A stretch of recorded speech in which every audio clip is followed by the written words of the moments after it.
Sabe que durante a entrevista, né, Josias, do Jair Bolsonaro aqui na semana passada, ele também chegou a falar sobre a idade do Biden e falar um pouquinho sobre de como o Biden estava perdido nas falas e tudo mais.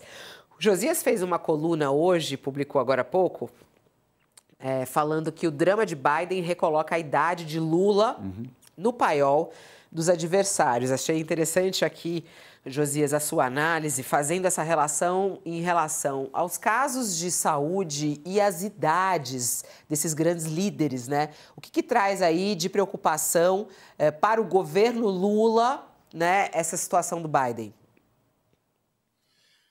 A primeira é preciso dizer, Fabiola, de saída, que a saúde do Lula em nada se parece com a do Biden. Agora, o bolsonarismo é a cara esculpida e escarrada do trumpismo.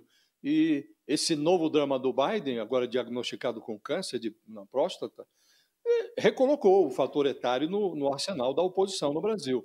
Eu falava agora cedo com um ministro petista do Lula, e ele diz que não tem dúvida, eles sabem disso, o próprio Lula, segundo ele, tem noção, antes mesmo desse problema de câncer que agora acomete o Biden, eles tinham noção de que o fator etário vai ser explorado em 2026.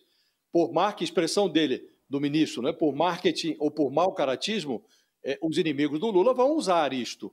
E cabe ao Lula, e ele disse que o presidente está alerta para isso, se preparar. Seria muito ingênuo se imaginasse que isso não vai ser utilizado, né? Agora, a exploração desse problema de saúde, idade, isso já aconteceu no ano passado, quando houve um déficit cognitivo ali, que retirou o Biden da disputa à reeleição. Hoje o Trump, como realçou aí o Jamil, o Trump está muito comportadinho, estimando as melhoras do Biden, mas no ano passado ele fez troça da saúde do adversário, né?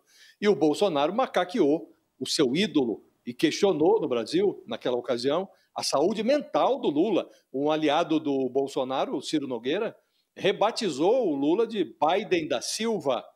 E agora, o Lula, no mês passado, ele disse, estava jantando com líderes partidários da Câmara, na casa do presidente da casa lá, o Hugo Mota, o presidente da Câmara, e ele diz que vai ser candidato à reeleição se tiver saúde, essa foi a expressão dele. E aí todo mundo tem que lembrar que se o Lula vence a eleição, ele vai ter 81 anos.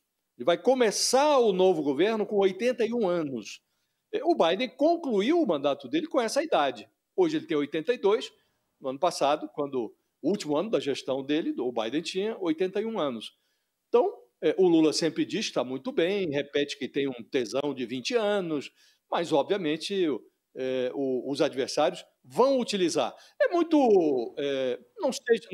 não considero ruim que se discuta saúde de político. É até necessário. No mínimo, ajuda a gente a lembrar que há um déficit de renovação nos partidos brasileiros, na política como um todo, né? Agora, é melhor tratar desse assunto numa campanha eleitoral do que num contexto criminal. A gente tem assistido, agora mesmo foi condenado por corrupção o Collor, e aí ele esgrime atestados de saúde para evitar ser preso. Aí está agora numa milionária cobertura lá na orla de Maceió, desfrutando de uma prisão domiciliar. Agora, a Carla Zambelli, condenada a 10 anos de cana, já avisou, olha, não estou muito bem, aí toma medicamentos na frente dos jornalistas, o seu advogado já avisa que também vai recorrer a esta prisão domiciliar humanitária, vai requisitar também para a sua cliente, em caso de confirmação da condenação, que já está, enfim, já está consolidada no Supremo Tribunal Federal. Então, é melhor, como disse, Fabíola, discutir isso numa campanha eleitoral do que num contexto criminal, quando corruptos e golpistas esgrinem aí os seus atestados médicos para se livrar do encarceramento numa penitenciária. Mas isso vai acontecer em 2026, certo como o nascer do sol a cada manhã, Fabiola. que você sempre diz, né, Josias? Nada melhor do que a transparência quando se trata de saúde, Sem de dúvida. grandes líderes, isso em tudo, né? Inclusive, até em relação ao. Você fazia essa pergunta a Bolsonaro na semana passada, se ele até iria pedir prisão domiciliar, né, em relação ao caso dele de saúde. Achei interessante também que você tocou nisso, ele não quis responder. Mas é por conta do estado dele de saúde também. Fala, Josias. Quando ele fez referência, no finalzinho da entrevista já, falamos sobre a hipótese de ele requisitar ou negociar com as alternativas, os planos B da direita, né? Se ele negociaria com um desses candidatos, o Tarcísio ou qualquer outro, uma futura, um futuro perdão para, em caso dele, caso ele seja condenado, como parece provável, né? E ele diz, olha, lá na frente pode ser aprovada uma anistia, por que não? Um futuro presidente pode, pelo menos, sancionar a anistia.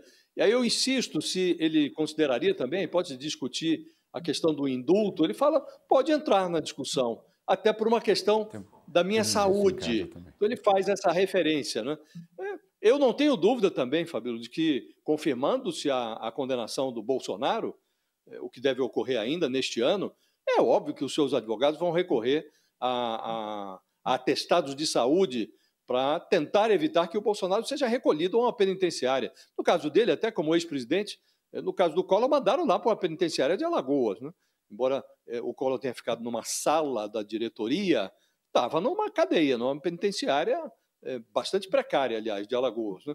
Bolsonaro talvez negociasse uma prisão numa instalação militar, enfim, mas eu também não tenho dúvida de que os advogados dele, depois da condenação, vão requisitar também uma prisão domiciliar, mas não tem a menor dúvida. Jamil quer contar uma história. Conta, Jamil. Não, justamente da importância da saúde dos líderes internacionais. Tem uma história dos anos 90 que ainda é considerada como muito emblemática. Quando Isaac Rabin e o Arafat foram negociar aquele acordo de paz, que de fato era a grande esperança, naquele momento existia uma enorme esperança de um acordo entre Israel e Palestina. E aí eles foram para os Estados Unidos para negociar. Naquele momento o governo era de Clinton. E o governo fez algo extraordinário. Deixou, claro, um banheiro para cada líder. E cada um ia para o seu banheiro durante as negociações. E também fizeram o seguinte, coletaram a urina de um e do outro, do Isaac Rabin e do Arafat, para fazer todos os testes de saúde, para saber se algum deles tinha algum problema de saúde, para saber se um acordo, se eventualmente fosse assinado, poderia vingar. Ou seja, se aqueles líderes estariam vivos para implementar aquele acordo, aquele eventual acordo. Então, a questão de saúde é uma questão estratégica, quando você fala, obviamente, do cenário internacional. Esse caso da Palestina, obviamente, ele não resultou num acordo. Ele nunca foi implementado. Isaac Rabin acabou sendo assassinado, Arafat teve vários outros problemas, mas o que o governo americano, claro, a CIA, queria saber é se os dois resistiriam para negociar e implementar um acordo.